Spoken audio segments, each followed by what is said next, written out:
emociona ver o Centro Cultural Avenida así de cheo, casi como na estrela del Exorcista, a cual eu asistí. Agradecer tamén a presenza do subdelegado do Goberno Ourense, da alcaldesa da Rúa, das alcaldesas de Vilamartín de Valdeorras, de Larouco, a teniente alcaldesa do Barco, bueno, e a todos vos.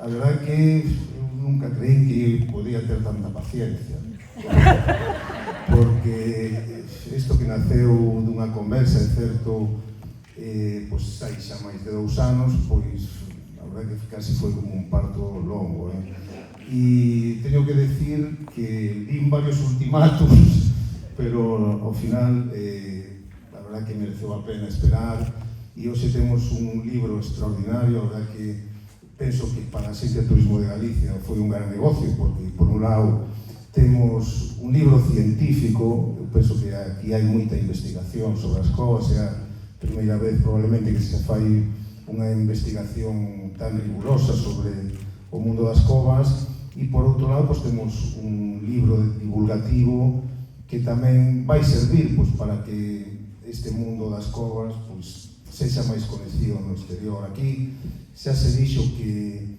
as covas fascinan fora de aquí. Eu dou fe que é así. Mesmo a pregoeira da Lacofesta, Mercedes González, na presentación miraba cara a min e decía as covas, e se ven a presentación o martes o xoves do libro As Covas, e